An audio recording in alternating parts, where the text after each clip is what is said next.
Bom dia, professor, tudo bem? Bom dia, professora. Bom dia a todos. Tudo bem, graças a Deus. Seja bem-vindo. Muito obrigado. Eu agradeço aí a gentileza do convite, da gente estar mais uma vez aqui juntos para falar de uma autora muito importante na literatura brasileira, que é a Carolina Maria de Jesus. Bom dia, professor.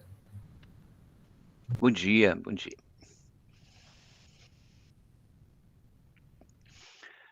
Muito bem, podemos começar, professora? Sim, podemos. Ok.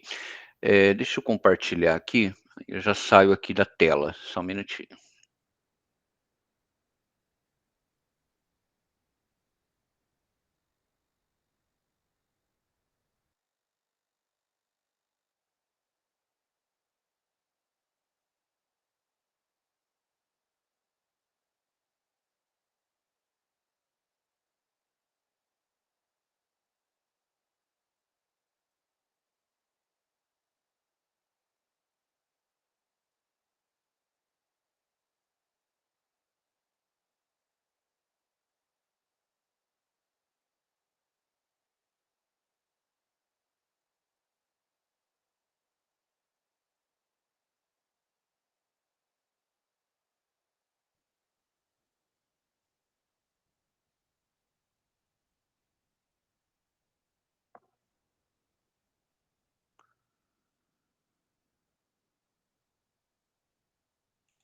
Um minutinho só.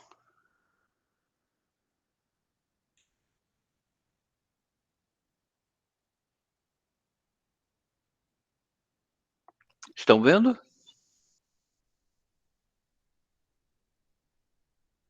Por enquanto, ainda não, professor. Não? Estou começando a apresentar. Oi? Está escrito, você está apresentando para todos, mas ainda não apareceu a imagem. Não apareceu o arquivo? Tá. Não. Vou tirar aqui e começar novamente.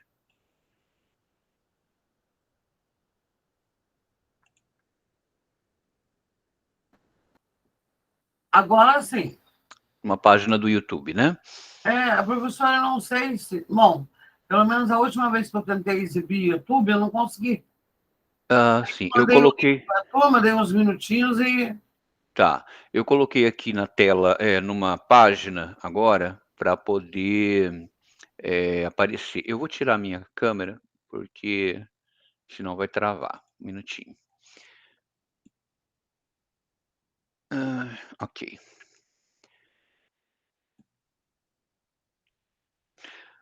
Bom, estão me ouvindo, né?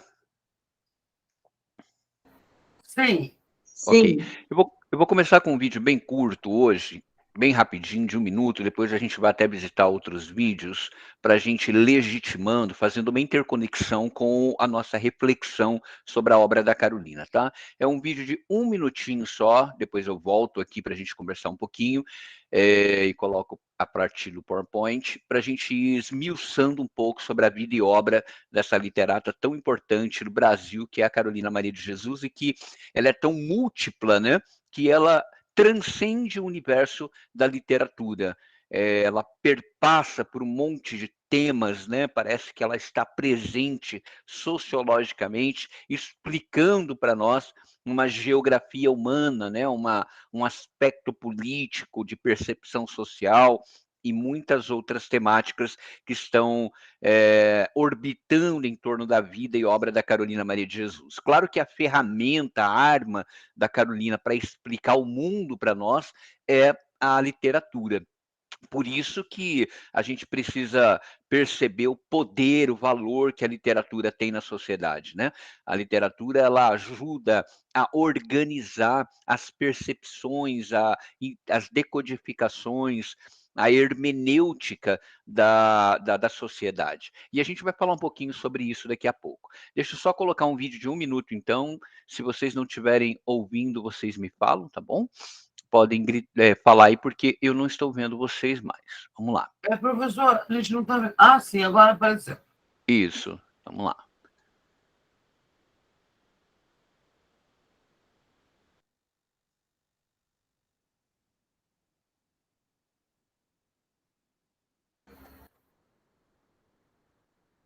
Está sem som. Tá sem som? Ah, Uhum. tá. Então, deixa eu ver o que houve.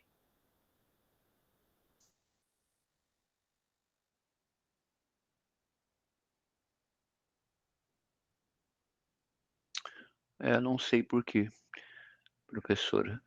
Vou então encaminhar aqui para vocês o link, talvez fica mais fácil. Isso, acontece isso muito mesmo. A gente precisa ver o que é. Acho que é um problema no Meet, porque eu também não consigo. Ah, é? Então tá bom. Uhum. Deixa eu colocar aqui para vocês esse vídeo, o vídeo de apresentação que eu tinha preparado aqui para a gente conversar. Mas tudo bem, vamos lá. Esse vídeo aqui, se vocês tiverem oportunidade de ver aí, ele tem 1 minutinho. Será que dá para ver agora, professora? Ou complexo? Eu estou abrindo o chat, professor. Eu coloquei aqui no chat agora, tá? Se vocês quiserem Uhum. ver, ele tem 1 minutinho, é uma apresentação, abertura aí que a gente faz sobre a Carolina. Esse é um vídeo da própria Carolina falando sobre a percepção de sociedade, a percepção de presença da mulher na literatura, né? É muito rápido, mas é um vídeo importante porque a gente vê a própria Carolina falando, né? Tá abrindo. Tá abrindo? Ah, que bom. Então, dei uma olhadinha aí, então. 1 minutinho, já a gente retorna.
Ok?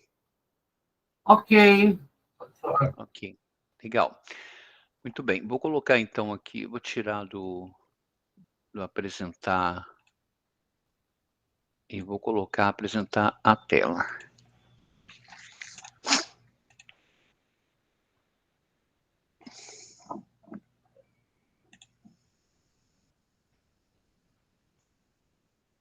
Uma pena que não funcionou aqui o áudio, mas eu mando aqui no link para vocês. Eu tinha outros 3 videozinhos programados aqui para a aula Uhum. de hoje. Mas eu vou colocando no link, vocês podem até salvar aí, depois vocês veem com calma, tá bom? Uhum. Vamos lá então. Nós estávamos falando na aula passada, né, sobre a Carolina Maria de Jesus. Eu até passei esse slide para vocês. Não vou repetir, até porque eu sei que pode ficar cansativo, mas só a respeito do aporte referencial da Carolina, né? Ela se baseia a sua literatura numa escrita de si, né? Que alguns chamam de uma literatura de confissão. E a partir dessa perspectiva, a Carolina vai tecendo todo um construto de observação sobre a sociedade, né? Sobre como ela observa a sociedade. E a literatura dela é uma literatura de um grito de alerta, né, que vai perpassando sobre vários aspectos das intervenções sociais. Eu coloquei isso para vocês na primeira aula, falei um pouco sobre as funções dessa literatura de confissão, a escrita de si, né, falei um pouco sobre o diário, sobre a literatura de confissão. Então são vários tipos de aportes da literatura que perpassa sobre essa vertente da escrita de si. Falamos um pouquinho sobre a vida, né, e da Carolina, a obra dela, sobre a própria autora, o seu processo histórico, para que vocês pudessem ter uma noção mais ampliada, de uma contextualização de quem é essa mulher, né? De como é que ela se configura na organização da literatura, do cânone literário, lá no período dos anos 60, principalmente. Falamos um pouco do Audélio Dantas na primeira aula, né? O Audélio Dantas, que foi um jornalista um jornalista de jornal muito importante, diário, lá de São Paulo, né, que descobre a Carolina. Eu até trouxe um vídeo aqui da grande Ruth de Souza, né? Não sei se vocês lembram dessa atriz que já faleceu. A Ruth de Souza, ela fez a Carolina num filme, né? Num filme brasileiro, um filminho já antigo, mas ele é curto, de 16 minutos, que conta esse momento em que o Audálio chega na favela para fazer uma matéria, se depara com a Carolina. Eu vou mandar o link aqui para vocês, porque é muito melhor até do que eu explicando, do que eu falando, né? A, a, as imagens contando, retratando, né? Alguém quer falar alguma coisa?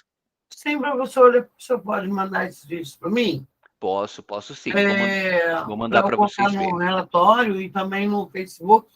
Isso, mando sim. E só para rememorar, grande Ruth, né? Foi uma Grande Ruth. pioneira no. Ela morreu, acho que um ano retrasado. Uhum. Foi uma pioneira, e eu me lembro de um depoimento dela que ela falava, passou em frente ao teatro, um teatro, e ela falou, quero estar aqui, mas eu sou negra, eu não Uhum. posso, ela pensou. É, Mas ela foi, né? é, E ela brilhantou o foi. teatro, a televisão durante muitos anos, foi ali uma grande estrela da novela Escrava Isaura, em Uhum. sua primeira edição, Exato. né? Uma pessoa maravilhosa também, uma mulher de tirar o chapéu, né? Exato, exatamente. E ela fez a Carolina, professora, no filme, né? Uhum. Foi um filme curto, mas foi um filme que conta aí essa trajetória, esse início da Carolina, né? Quando ela é descoberta pelo Audálio Dantas, esse jornalista, lá em São Paulo, na favela do Canindé, que ficava ali do ladinho do Tietê, né?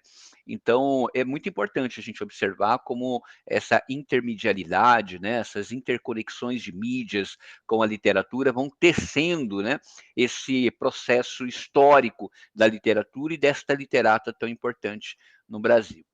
Mas é uma pena que lá naquele período nós não tínhamos essa modernização tecnológica, né? O mercado também não direcionava muito o olhar para uma mulher escritora negra, né, da favela. Hoje é mais comum, né? Tanto é que o meu objeto de pesquisa no mestrado em teoria literária é justamente essa conexão, né? Onde estão as Carolinas de hoje, né? Elas estão nas comunidades em vulnerabilidade, produzindo literatura e democratizando a disseminação dessas literaturas, né? Das narrativas discursivas, através do blog, do Facebook, de outras plataformas gratuitas, do YouTube, né? São influencers da literatura, estão produzindo essas narrativas e estão popularizando, mediatizando, disseminando essas suas literaturas de resistência. Então, eu acho muito oportuno a gente perceber onde estão as Carolinas de hoje, né? E como é que a Carolina, ela não apenas inspira esses jovens, essas mulheres, né, e homens que estão produzindo nas comunidades vulneráveis essas literaturas de resistência, mas muito mais do que isso, estão sendo politizadas por essa ferramenta que a Carolina propiciou, né? Politizadas no sentido de dizer, olha, a minha literatura é uma literatura de engajamento, né? Essa literatura de engajamento social é uma vertente que o universo cânone da literatura está direcionando o olhar agora, para 15, 20 anos agora para cá, né? O que é essa literatura de engajamento? O que é essa literatura digital, né? Social, desculpa. E hoje, em razão da democratização da internet, né? Quase todo mundo, eu digo quase porque muita gente ainda não tem, né? Tem um celular na mão e consegue ali produzir uma narrativa no Facebook, uma narrativa discursiva num blog, enfim, no Twitter, no Instagram, né? No YouTube, consegue produzir, popularizar, disseminar. Hoje, com os aplicativos bem fáceis de manuseio, consegue editar esses materiais. Então, é muito diferente do universo da Carolina nos anos 50 e 60, né? Mas nos chama a atenção fazer as pontes, né, entre este formato de resistência, de literatura de resistência dos anos 60 com as de hoje, né? O meu objeto do mestrado em literatura foi este, porque como eu sou jornalista também, né, minha primeira formação foi em comunicação social, jornalismo, me chama a atenção perceber como é que esses atores sociais estão mobilizando, moldando uma nova sociedade, né? Uma sociedade midiática, é uma sociedade tecnológica, mas uma sociedade que perpassa pela compreensão do ator enquanto sujeito, enquanto ator ativo dentro do cenário onde está inserido. E quais as ferramentas que um sujeito tem numa comunidade vulnerável, por exemplo, de mobilizar o seu grito de alerta. E é aí que a gente percebe o quanto a literatura é um instrumento poderoso de resistência, né? O quanto a literatura, com o aporte desses grandes nomes, como é a Carolina, né, que rompeu a bolha do cânone, do universo cânone, né, e mobilizou seu papel enquanto um ator social ativo no cenário da literatura brasileira. Então, todos nós podemos também nos tornar Carolina, né, nos tornar Carolina no sentido de que podemos usufruir os recursos que as tecnologias, as revoluções estão nos propiciando para que as nossas escritas de si, nossos diários, nossas reflexões perpassem aí sobre o molde dessa nova sociedade. Pode falar. Tem alguém Então, chamando? professor, Pode falar. durante seu discurso, eu me lembrei do Antônio Cândido, né?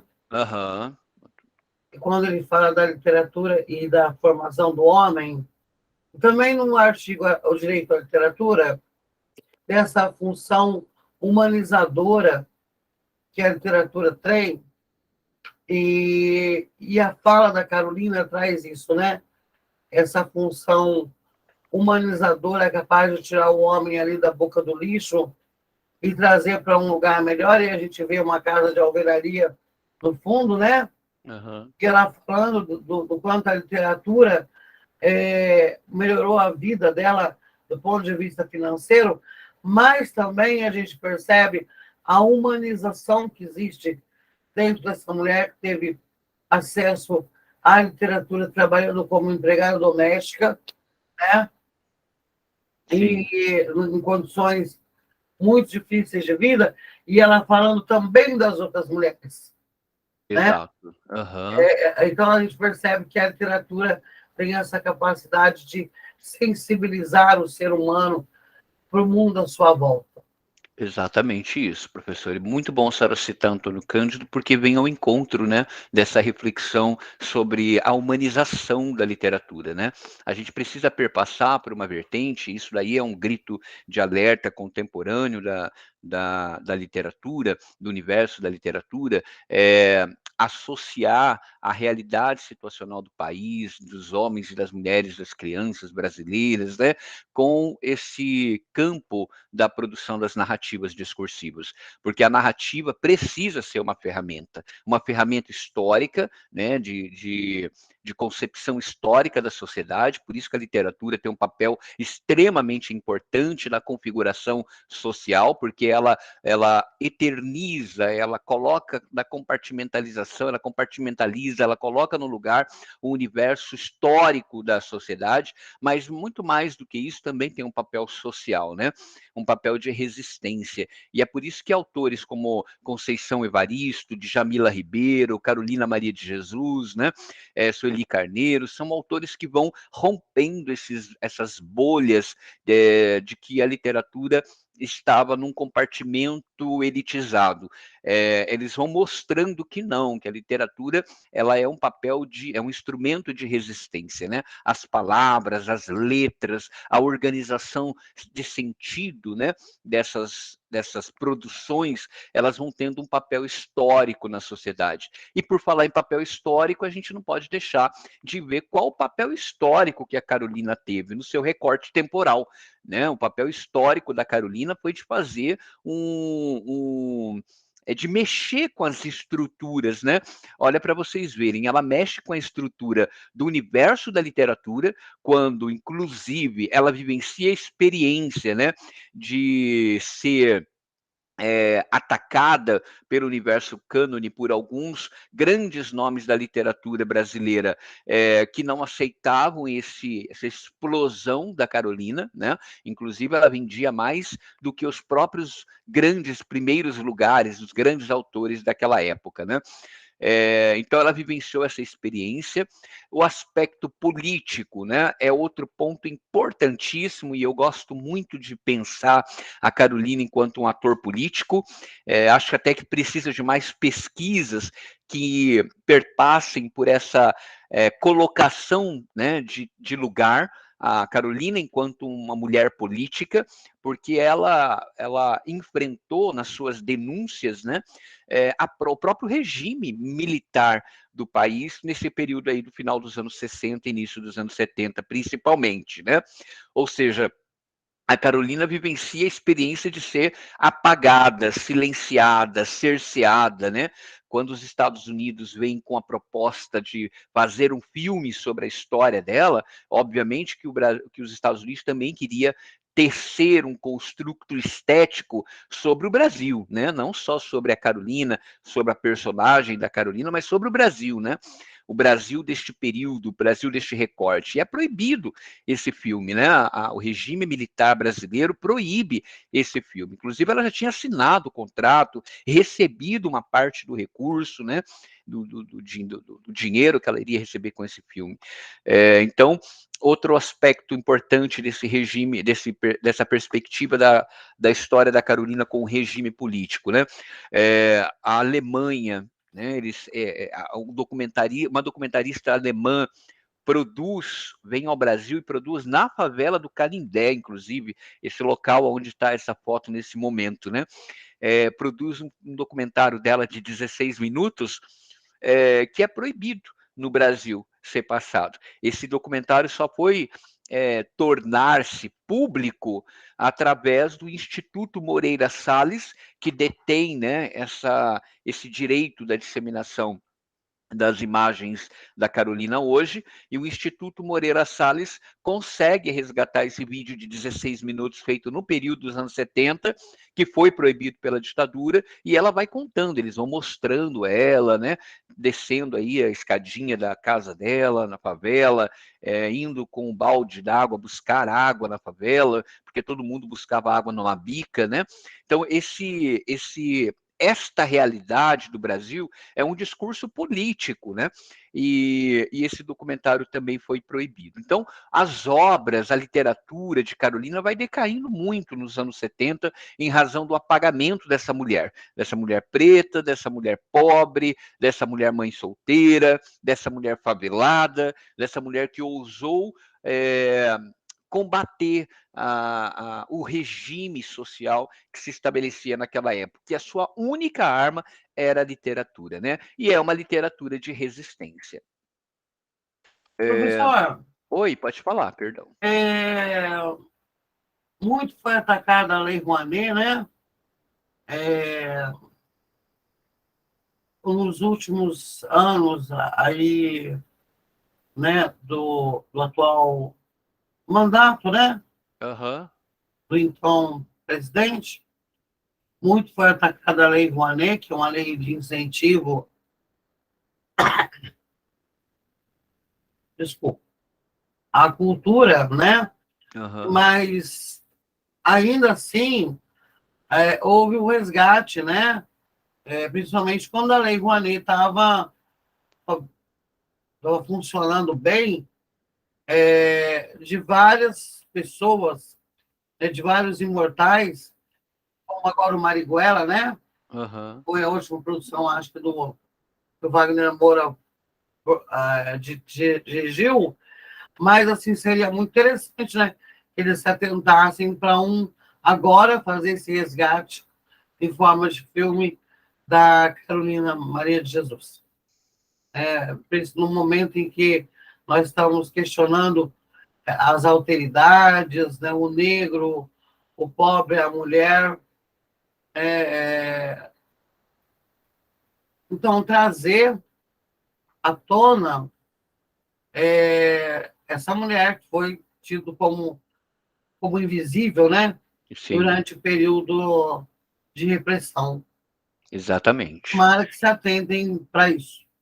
Exatamente. Talvez hoje os momentos, né, as articulações do apagamento e do silenciamento dos literatas e dos artistas sejam ações políticas como essa que a senhora acaba de citar, como o esgotamento da Lei Rouanet, o esgotamento de um incentivo à ciência, o esgotamento do incentivo financeiro público às universidades, né, o esgotamento à própria estrutura de imagem dos literatos, do universo da comunicação e da literatura digital, né, da comunicação comunitária e popular, o esgotamento desses incentivos que deveria estar sendo feito pelo governo com maior amplitude, né? Porque é muito importante, a cultura salva, liberta, emancipa, organiza a sociedade, né? Um país ou um município que incentiva a cultura nas suas mais diversas especificidades e manifestações, elimina problemas de segurança pública, elimina problemas de crianças na rua, elimina problemas de depressão e problemas psicossociais diversos, elimina problemas de pobreza porque incentiva a economia criativa, elimina problemas de conhecimento porque instiga as pessoas à ampliação da sua consciência crítica, né? A busca por informações. Então, um município, um país que investe, né, na cultura, não está investindo só numa manifestação de estética da arte, mas está investindo no desenvolvimento dessas localidades, né? E talvez essa seja a percepção que falta para muitos políticos, né? O que é cultura, na verdade? O que é um incentivo cultural, na verdade? Essas pessoas, grande parte, né? Não todos, porque muita gente é boa e tem consciência crítica, mas se grande parte desses políticos tivesse uma noção clara do papel da cultura, o incentivo seria enorme, porque iria ver o resultado em outras esferas, né? Que são esferas que orbitam em torno dela, fazendo essa manifestação em razão da observação da senhora. Mas fazendo uma complementação, então, com o que a gente estava conversando, a Carolina ela vem romper o tempo, né? Ela vem mostrar, principalmente com esse livro, Quarto de Despejo, que foi a sua primeira obra, né? Vem mostrar um Brasil real, um Brasil de complexidades, de vulnerabilidades, de desigualdades, né? Um Brasil que não encaixa na compartimentalização proposta pela visão dos que mandam no país neste período, neste recorte temporal, né?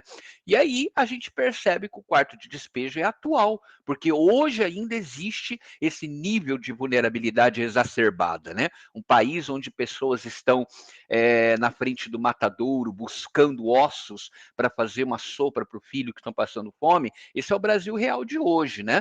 É o Brasil que precisa ser retratado na mídia, na imprensa, discutido nas universidades, né? Registrado na imprensa, registrado na literatura.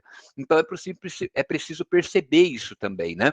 O Milton Santos, né, um dos maiores geógrafos do Brasil, né, que eu tenho um imenso carinho, ele diz que essa geografia humana, né, precisa ser melhor amplamente disseminada, né? Ele fala dessa geografia humana porque a gente pensa uma geografia da perspectiva territorial. E até o conceito, a etimologia da territorialidade também a gente precisa rever, né, num sentido mais sociológico da territorialidade, e que também encaixa em Carolina, e já eu falo sobre isso. Mas o Milton fala muito, né, sobre essa geografia humana, como é que nós precisamos humanizar a percepção dos espaços, né, humanizar a questão das pessoas, das gentes que estão nesses espaços, né? O reconhecimento dessas gentes. Então, isso é uma geografia humana que se estabelece em um território, né? Ou no cruzamento de vários territórios. E aí eu não tenho como deixar de falar da Carolina também quando eu falo de territorialidade, porque a Carolina ela começa, né? Esse quarto de despejo começa no centro de São Paulo, quando o prefeito da época, com os caminhões, tira todo mundo do centro de São Paulo para não deixar feio e para não deixar com uma imagem de pobre o centro da cidade, né?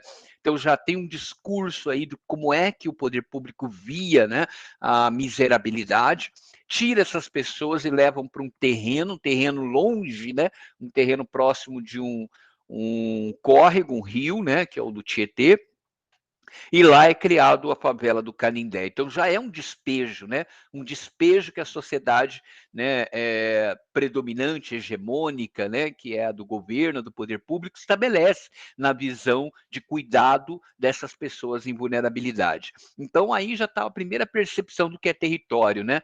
Qual é o seu território? Né? Qual é o território dos pobres aqui em São Paulo dos anos 60, né? E aí a Carolina vem tecer tudo isso. Ela é incrível quando ela faz aquelas metáforas de como é que ela se sente quando ela está catando papelão no centro da cidade, né? É como se ela estivesse numa sala de visitas, né? Onde o chão tem um tapete de veludo, onde o sofá é bonito, onde tem lustres, né? Onde tem comida. E quando ela chega na favela, ela está no despejo, no quarto de despejo, né?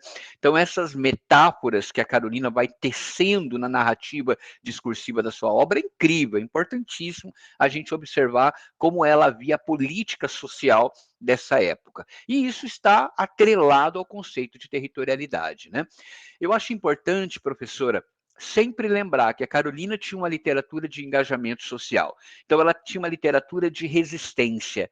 E, ao mesmo tempo, era uma literatura histórica, né? Porque ela registrava o que muita imprensa não registrava nesse período ali dos anos 60 e 70, e muito fortemente, lógico, a gente já conhece, já estudamos sobre o período do regime militar brasileiro, então, muito em razão da censura, né, que muita imprensa sofria. Não podia vender uma imagem de um Brasil que vivia uma decadência social. Era preciso vender uma imagem de um Brasil que estava em desenvolvimento, né, investimentos, Sim. né? Por isso que a ditadura teve ali uma estrutura de imagem muito voltada ao desenvolvimentismo, né? Não aquele desenvolvimentismo de JK, não. É um outro desenvolvimentismo que eles divulgavam esta imagem, né? Mas que não era um Brasil do pé no chão, um Brasil do real. Então, muita imprensa, óbvio, vivenciou a experiência também da censura. E aí vem a Carolina mostrando isso, toda essa vulnerabilidade, num livro que, obviamente, tecia, né, um engajamento social muito exacerbado. Então, o conceito de literatura de engajamento, o conceito de literatura social, o conceito de territorialidade, o conceito de geografia humana, o conceito de estética, né? A estética das representações sociais. E eu gosto muito, professora, de falar de representação social. É uma área que eu tenho um prazer imenso de associar com a literatura, porque a representação social tece o compartimento dos sujeitos na sociedade. Né? Eu me lembro do livro O Pacto Autobiográfico do Philippe Lejeune, daquele francês, eu até citei esse livro na aula passada, né? O Philippe Lejeune fala muito sobre essa escrita de si, né? Essa escrita de engajamento, né? De memorialística, até talvez autoficção, mas é uma escrita de si, né? Uma confissão. Então, essa literatura vem ao encontro do que o Philippe Lejeune falava sobre o pacto, né? Quando uma pessoa escreve um diário, quando uma pessoa escreve uma confissão, mesmo que ela diz que não, mas ela sim tem no seu âmbito íntimo um desejo de que um dia alguém veja, né, aquilo ali que ela está escrevendo. E ainda bem, né? Se não tivéssemos a cultura do diário, que hoje já não é tanto, mas existiu muito, né, até muitas décadas atrás, essa produção dessas narrativas históricas. Se nós não tivéssemos isso, não tínhamos as narrativas de Dom Pedro, né, Dom Pedro I, Dom Pedro II, que faziam a própria Imperatriz Leopoldina, Imperatriz Teresa Cristina, que tinham seus diários, né, e contavam a história do tempo presente, né, daquela época que nós não tínhamos uma vivência, um conhecimento, não era disseminado nos jornais da época, né? Então, nós temos por meio dessas literaturas de confissão. E eu acho isso muito importante. Então, quando eu volto a falar sobre representação social, eu fico pensando, né? Como Carolina, na sua literatura de engajamento, se manifestava? Como é que ela se colocava? Como é que ela sentia a sua presença dentro daquela comunidade, né, da favela do Canindé? Por que é que ela escrevia um livro, né? Na verdade, ela tinha mais de 50 cadernos com essas narrativas do tempo presente, né? E aí eu tenho que lembrar da história também, né? O meu segundo doutorado é em história e o meu doutorado em história é na área de história pública. Então me veio à memória a Carolina também pensando como é que ela tinha, né, clara a percepção dela enquanto um ator social ativo no tempo histórico, no tempo presente dela, né? Como é que ela se percebia isso? A gente chama isso de representação social na sociologia, né? Durkheim, Emily Durkheim, lá na sociologia, falava da consciência coletiva, né? Como é que ela percebia a consciência coletiva, né, levando em consideração que ela escrevia sobre as pessoas, sobre os sujeitos que estavam ali, não era só sobre ela, né?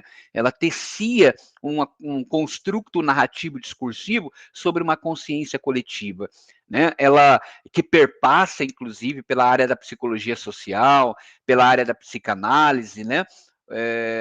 Então esses autores vão nos ajudando a entender um pouco, que é do universo da sociologia, a entender um pouco, né, sobre como Carolina ela ajudou a entender o Brasil coletivo, o Brasil desta coletividade, que é a coletividade dos vulneráveis, né, dos que vivenciavam a experiência da extrema pobreza, da vulnerabilidade social, né? Não só Durkheim, a gente pode ver outros autores, né, que nos ajudam a entender esse campo da representação coletiva. A Jodelet, o Moscovitch, que eu gosto muito, né? O Roger Chartier, eles falam muito sobre esse lance da representação social. E a gente precisa perceber que a literatura não está num compartimento separadinho, né, do universo das ciências. Ela está atrelada a outras ciências, né? Nós estamos atrelados à ciência política, a literatura está atrelada às ciências sociais, está atrelada à sociologia, está atrelada à filosofia, né? Está atrelada à psicologia, quando, por exemplo, discute representações sociais e percepção da psicologia social. A literatura é poderosa porque ela é meio que o elo de interligação das outras ciências para ajudar a entender a sociedade e como é que nós nos estabelecemos dentro dessa sociedade, né? E aí a gente precisa perceber também como é que as pessoas construíam essa imagem da Carolina, né? Uma imagem exótica, né? Nem gosto muito dessa palavra, não, mas era uma imagem que eles tinham como referência nos anos 60 para vender. Olha para vocês verem essa placa, né, de divulgação. Esta favelada, quer dizer, coloca a Carolina em um lugar, né? Coloca a Carolina num território, né? Coloca a Carolina no âmbito do sentido. Isso é tão poderoso quando a gente faz uma análise discursiva disso, né? E é uma área que eu gosto muito, que é a análise de discurso. Tenho certeza que vocês que são da área de letras também, porque a gente percebe aqui o que é um fenômeno, né? Ela era um fenômeno aqui. E aí a gente tem que lembrar, dentro do campo dos estudos da linguagem, da fenomenologia, né? A fenomenologia que nos explica, que nos expressa caminhos para entender os conceitos dos fenômenos dentro de um ambiente, né? E como a gente precisa fazer uma interpretação, uma decodificação desse fenômeno, né? Tem a fenomenologia hermenêutica. E como a gente precisa dialogar com os outros, nós temos a fenomenologia hermenêutica dialógica. Então, são campos da ciência que vai atrelando a essa decodificação da estrutura de imagem, né? E tudo isso vem de uma placa, um outdoor, né? Uma placa, uma publicidade, né? Dessa peça publicitária aqui nessa editora. Então, coloca a Carolina no lugar. Essa favelada escreveu um livro como se fosse algo impressionante, incrível, fora da realidade, né? Então, essas questões nos ajudam a pensar sobre o papel da literatura, né, a intervenção da literatura e o papel de Carolina nos anos 60.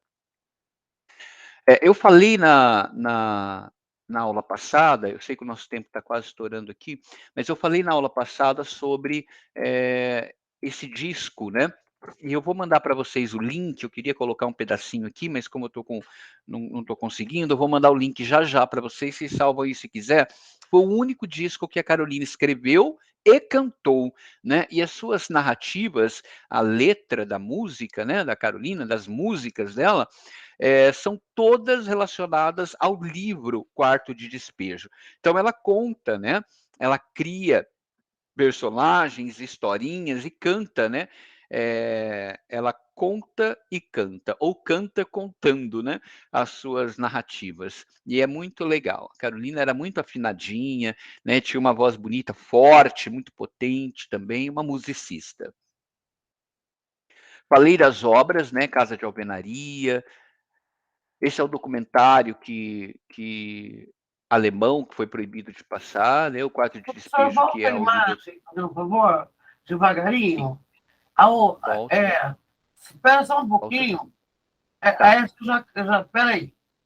É que eu tô dando print, entendeu? Só um Ah, minutinho, eu entendi. colo aqui e já. Aham, esse é o Quarto de Despejo, o disco dela.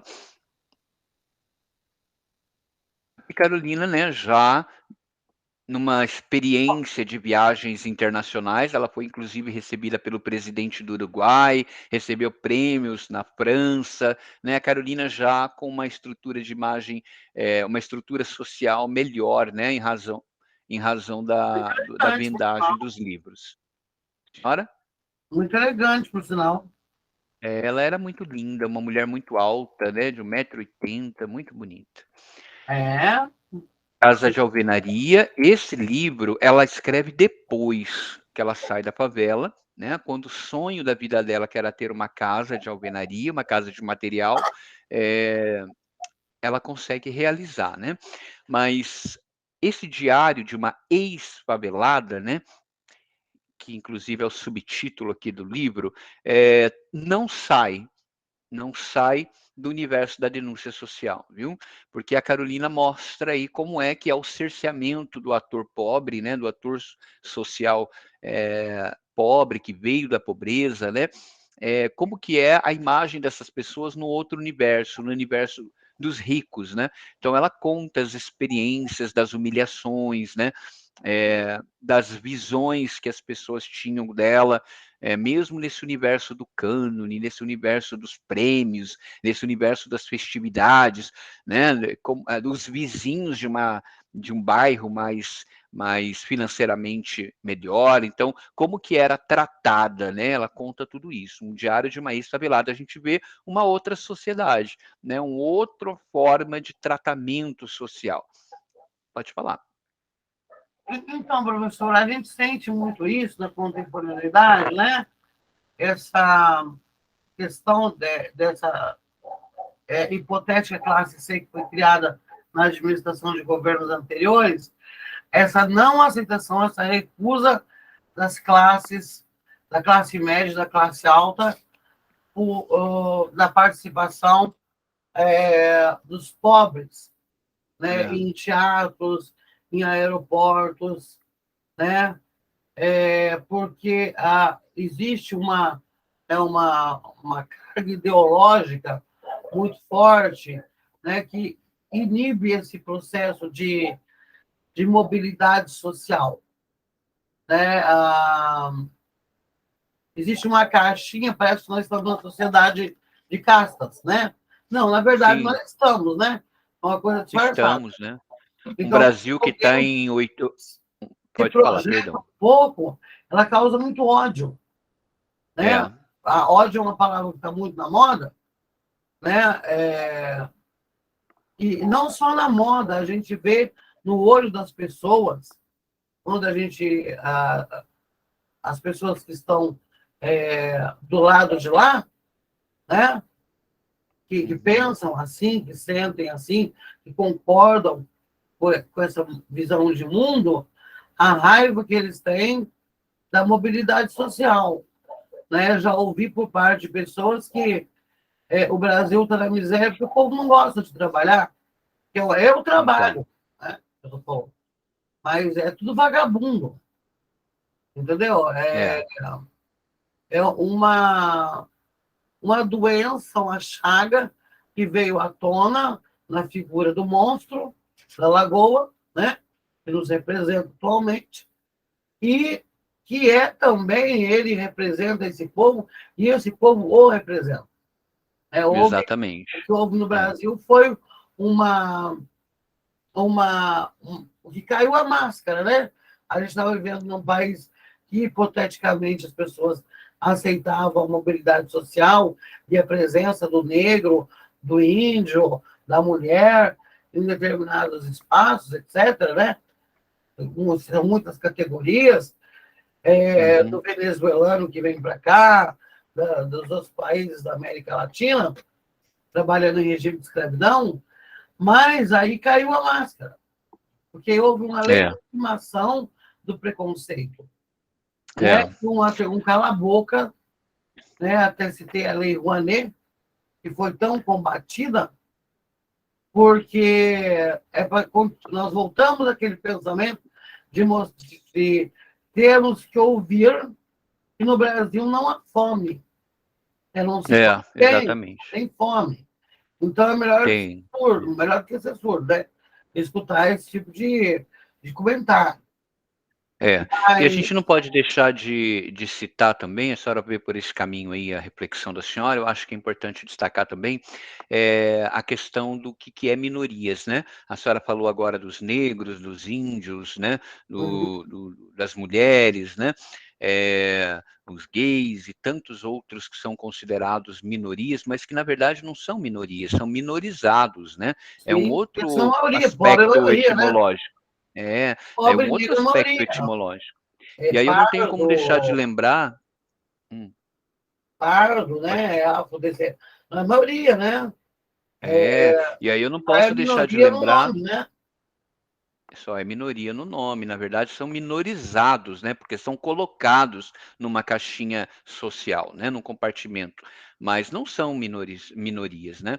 E aí eu não tenho como deixar de lembrar uma fala do próprio presidente da República, eu estou citando o presidente porque ele é uma autoridade pública, então nós podemos citar, quando ele fala que o agrupamento social ao qual ele representa, o qual ele está, é uma maioria e que as minorias têm que se adequar, né? As minorias é que precisam se adequar.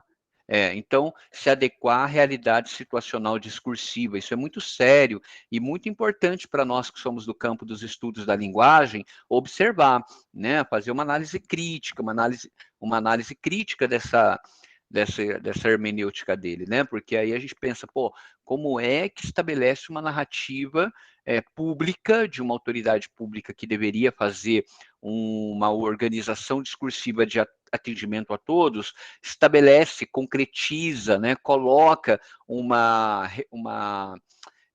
setor da representação social maior e outro setor menor. E vem a público dizer que este que são menor precisa se adequar ao do maior, porque é a única alternativa que eles têm de sobrevivência. Isso saiu da boca do presidente da República, quando ele falou, né? Ele falou mais ainda, né? Além de falar isso, ele disse que se adequem ou desapareçam para sempre. Então, olha só. Então nós temos aí... morte, né? Nós temos aí um forçar, né?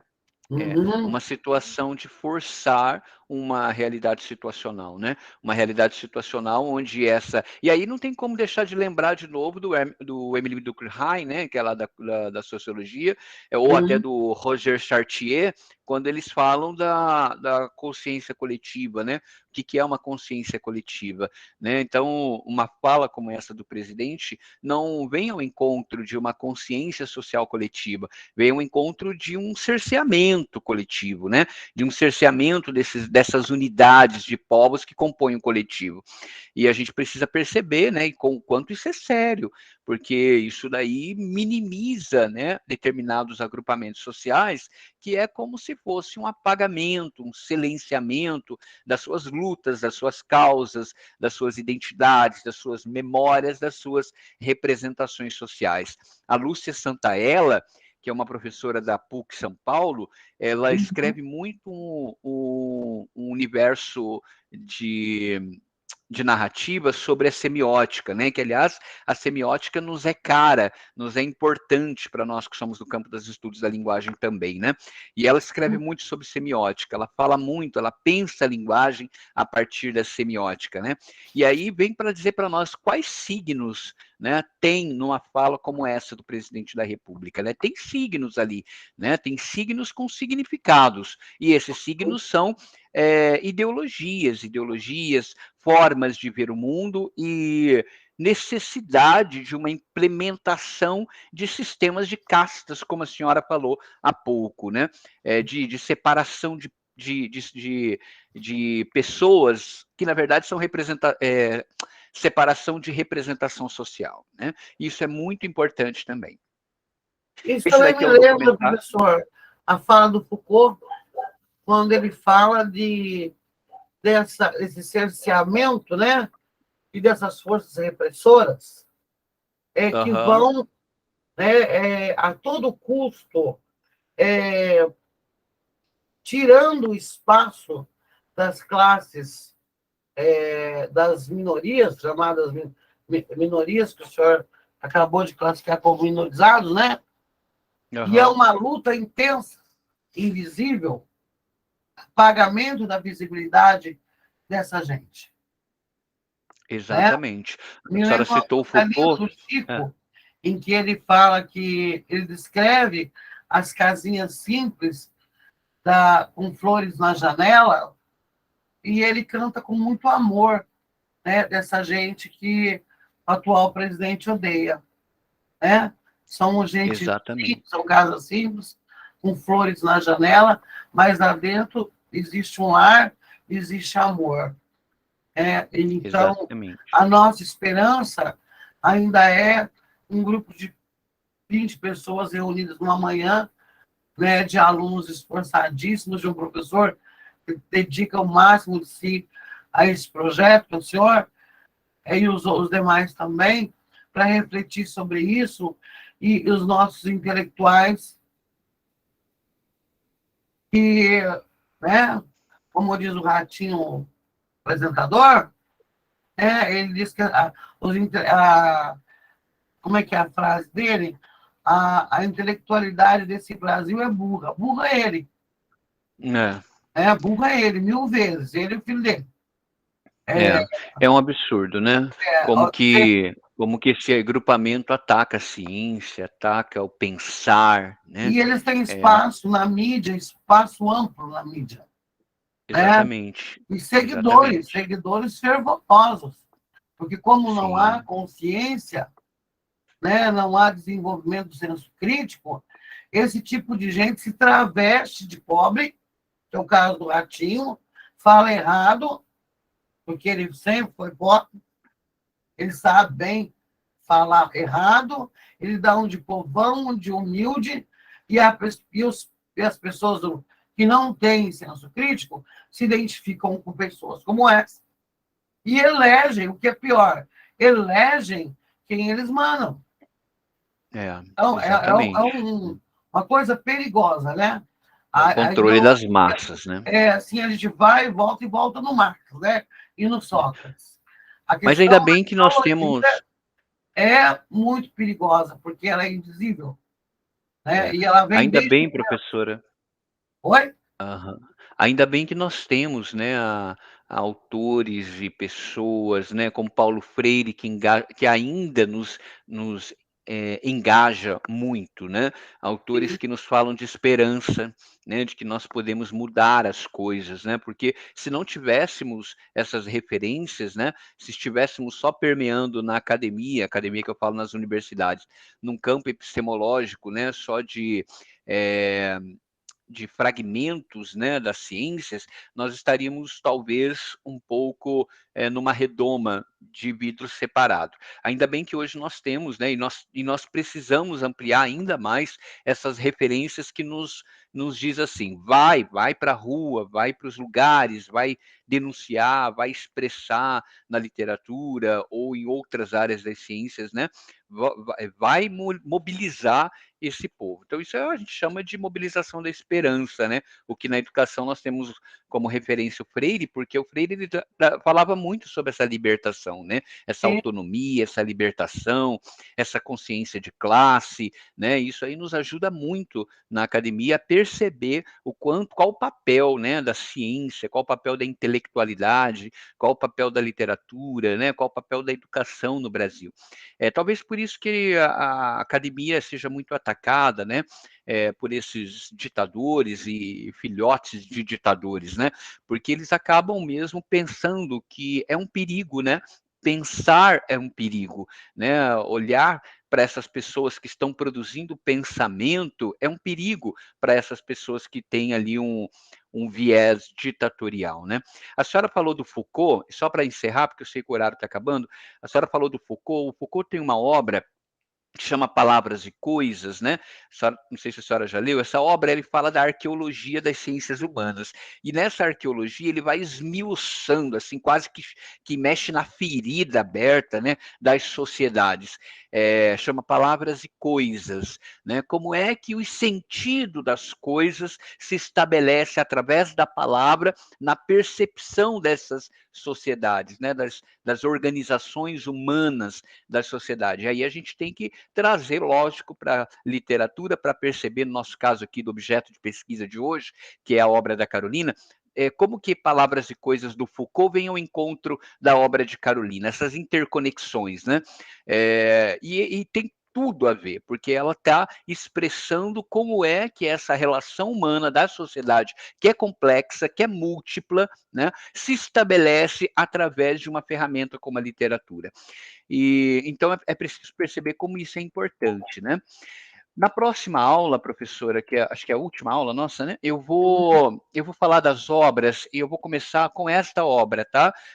Pedaços da Fome, que é um único romance da Carolina.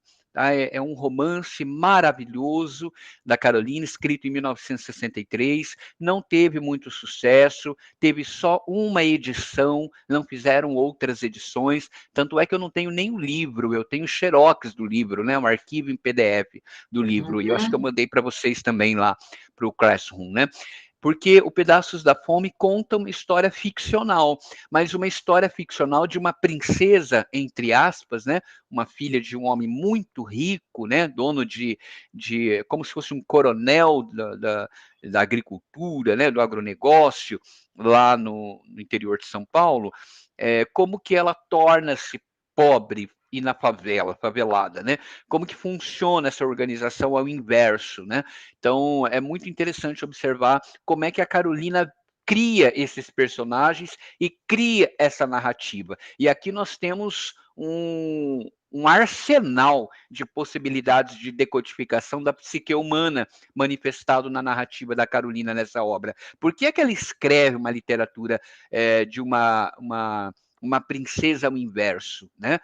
O que é que ela via, o que é que ela queria dizer, já que toda a sua obra está engajada na sua literatura de vivência, de experiência, de identidade, de memória, de dores, né, da pobreza. Então, é muito importante a gente começar por essa obra, tá? Professor, acho que era isso por hoje, né? Já deu o horário aqui, eu peço desculpas que eu passei 10 minutos do horário. Professor, podemos abrir para discussão? Alguém quiser falar alguma coisa? Claro, com certeza. Então, eu passo a palavra aos participantes da reunião. Estou à disposição. Júlia. Rosa. Gente, eu não quero ter que eleger ninguém. Mônica, estão quietinha. Oi, Júlia. Tô aqui.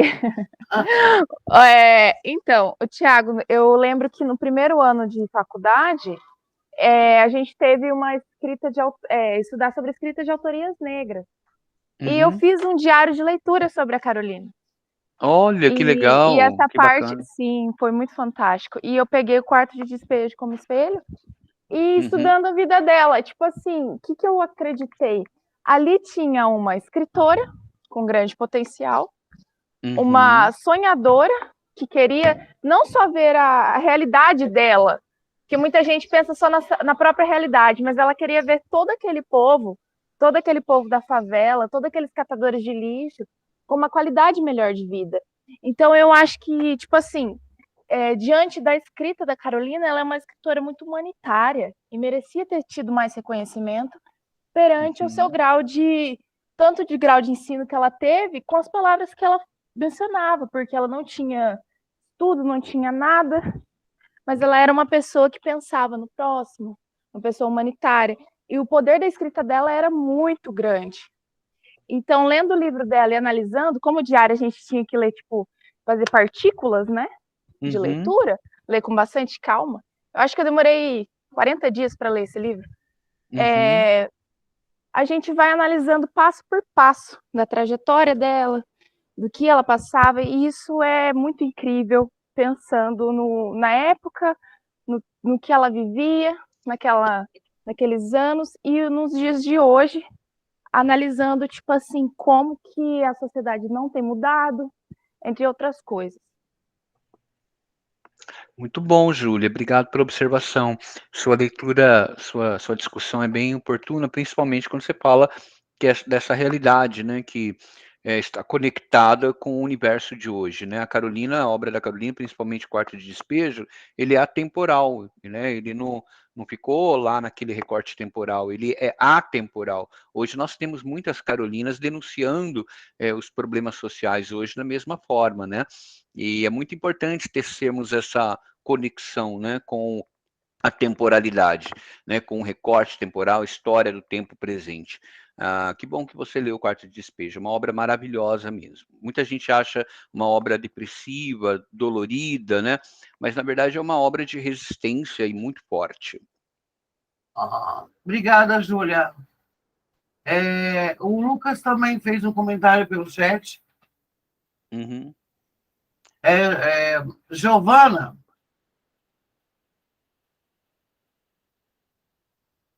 Exatamente, Lucas, isso que você comentou, né? É um aspecto de denúncia social muito forte. E hoje nós temos a Djamila Ribeiro, a própria Conceição Evaristo com as suas crônicas e outras formatações literárias que vão tecendo essa construção da narrativa de denúncia, né? Essa narrativa de grito de alerta, e isso é muito importante também, né? Produzir essas literaturas é muito importante. No meu doutorado em história, no meu mestrado em literatura, em teoria literária, lá na Uniandrade, eu busquei fazer essa conexão da obra da Carolina com as Carolinas de hoje, né? E eu descobri muita gente nas comunidades, nas favelas, nas comunidades invulneráveis, produzindo literatura, principalmente com o advento dos mecanismos digitais. E esse pessoal é muito poderoso, né? Eles estão produzindo uma escrita de si que o jornal, que a imprensa, né, que a própria academia não consegue pegar, né, não consegue conectar, porque ninguém melhor do que eles para dizer como é que é a própria sociedade. Mônica, hoje estão muito quietinhos. Oi, Maria, professor. Oi, Rose. Hoje a gente... Bom, eu estou aqui ouvindo faz né, todo esse tempo, e assim, o que a gente pode... Eu realmente não conhecia, né, como eu já havia dito, a Maria Carolina de Jesus, e assim, eu vejo, assim, quanto mais o professor Tiago vai falando, mais vai ampliando o leque, né, de conhecimento da autora, tudo. Eu penso assim, Tiago, tem muita coisa ainda para explorar na Maria Carolina de Jesus, porque, olha... Tem mesmo, viu, Rose? Tem muita coisa para explorar, né? Questões políticas, né? O papel da mulher. Ela falava muito sobre a psique humana. Ela nem era psiquiatra, psicóloga, e ela falava sobre sentimentos, sobre dores, né? Sobre suicídio, né? Ela falava muito sobre essas questões que envolvem a psique humana. E pouca, inclusive eu dou aula na psicologia, na faculdade de psicologia, hoje, e eu falo muito para os meus alunos da psicologia, vocês precisam conhecer Carolina, porque a Carolina ela faz uma conexão com a sociedade contemporânea que está vivenciando tantas experiências de vulnerabilidades psicossociais, né? Então, como é que, inclusive, são pessoas que vocês vão atender, que vocês precisam conhecer realidades situacionais, né? E a Carolina pode ser um ponto de partida, mas mais do que isso, é um ponto de pesquisa, né? De reflexão, de escrever artigos, de produzir pesquisa sobre a questão da conexão entre a literatura de Carolina e a psique humana. Realmente, como você disse, Rose, tem muitos campos para falar sobre Carolina ainda, né? Isso é muito bom, né? Isso nos deixa muito felizes, porque é uma autora brasileira que foi apagada, silenciada num determinado recorte temporal. É verdade. Ah, me desculpa, eu falei Maria Carolina, é Carolina Maria, mas eu troco o tempo todo, viu? Não, tranquilo. Não, os Às vezes dois eu nomes são tô lindos. às vezes eu estou comentando alguma coisa assim no trabalho, né, lá com as meninas que estão fazendo aqui da secretaria, e eu vou na Maria Carolina, elas, Carolina Maria, eu falei, gente, Não, é mas normal, fica tranquila. muito bom, viu, Tiago? Nossa. Nós Obrigado teremos pela sua encontro observação. ainda? Acho que nós temos mais um, né, professora? Tá. Acho que nós temos mais um. Professora Maria, acho que pode confirmar.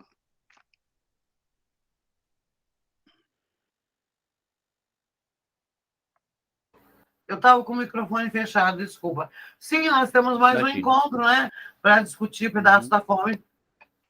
Isso. Vou trazer as obras, vamos falar um pouquinho, bem rápido, em razão do nosso tempo, sobre o que fala cada uma das obras da Carolina, mas com uma ênfase no único romance dela, tá? Que é o Pedaços da Fome. Certo, professor. Nós Eu mandei agradecemos. esse livro, né, professora, lá para a senhora, né? Acho que eu encaminhei esse livro. Mandou, enviou, sim. Eu Tá. coloquei no Eu não tenho grupo. livro, eu mandei o PDF. Sim, Isso, está isso. disponível no grupo para todo mundo. Eu avisei a turma. Isso. Para quem quiser ler depois com calma, tiver um tempinho. Pedaços da Fome é um livro bem legal. É que a gente está com pouco tempo, professor. Bom, o Eu senhor leva sei, a é mesma tudo rotina, corrido, né? sabe como é que é, né? Tem que colocar no Uhum. Classroom. Por favor, pessoal, eu deixei lá o código do Classroom. Tem pouquíssima gente acessando o Classroom. Eu vou colocar de novo para vocês possam ter acesso ao material que é deixado lá. Certo? Caroline, você não quer falar nada?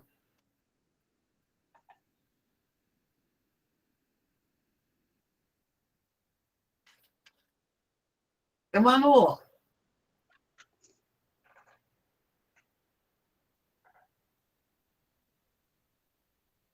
Manoele, Vilma, Letícia,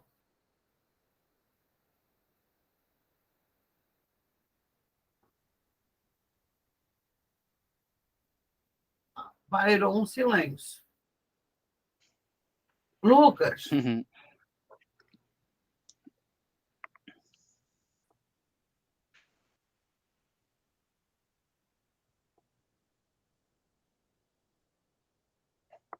foi mesmo, de fato, Lucas. Obrigada mesmo, professor. Gente, ninguém quer falar mais nada? Respondam se estiverem aí pelo chat.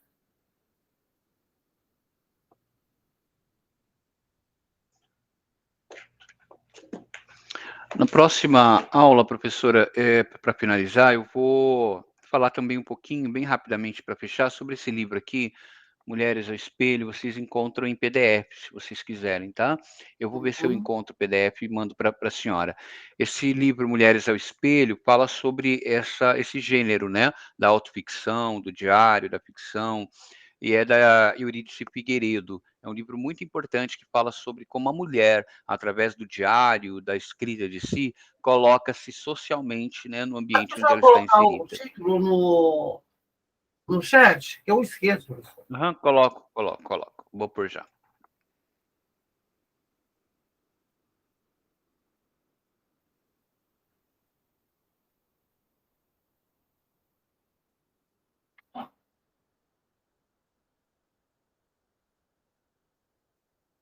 Obrigado a você, Caroline. Gente, como vocês são tímidos para falar, vamos nos desinibir. Manu, você fala tanto.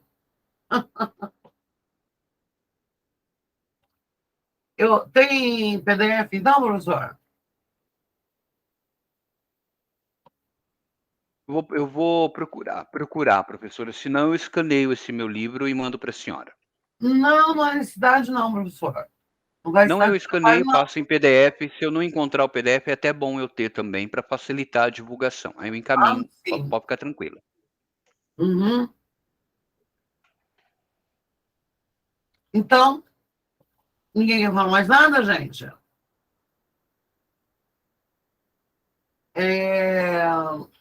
Professor, muito, muito obrigada. Deixa eu ligar a câmera. Espero ter podido contribuir um pouquinho mais com vocês sobre a percepção da Carolina. Eu estou à disposição. Com certeza, o senhor contribuiu muito. Eu sou muito grata à sua presença aqui. Desejo um bom final de semana. E a gente se fala aí durante a semana sobre os projetos. Tá? Tá bom, professor, estou à disposição. Mais uma vez. Obrigado, viu, pela atenção. Obrigado a todos. Ô, gente, o Lucas está falando antes da gente sair tirar uma foto. É isso, gente. Quem tiver aí, abre, por favor, a câmera para tirar uma foto. Então, aí sim, ó, tá todo mundo se manifestando no chat. Que timidez, gente. Ô, lindas e lindos, abram a câmera, vocês são lindos. Olha, professor, olha cada aluno que eu tenho. Cada Olha, aluno, todos poderosos. todos poderosíssimos. Giovana, mostra a sua exuberância aí, vai.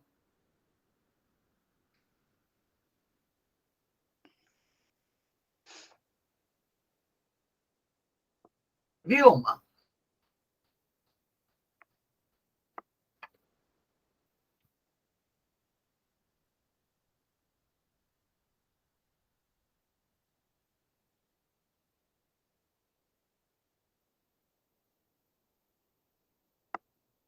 Já tirei o print, gente. Eu acho que o Lucas também.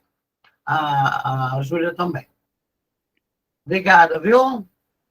Bom final de semana a Obrigada todos. por vocês estarem aí. Obrigado, Tchau, pessoal. Um Malu. grande abraço, professora. Tchau, tchau. Obrigado. Bom final de pessoal. semana a todos. Grande abraço. Bom dia. Tchau, tchau.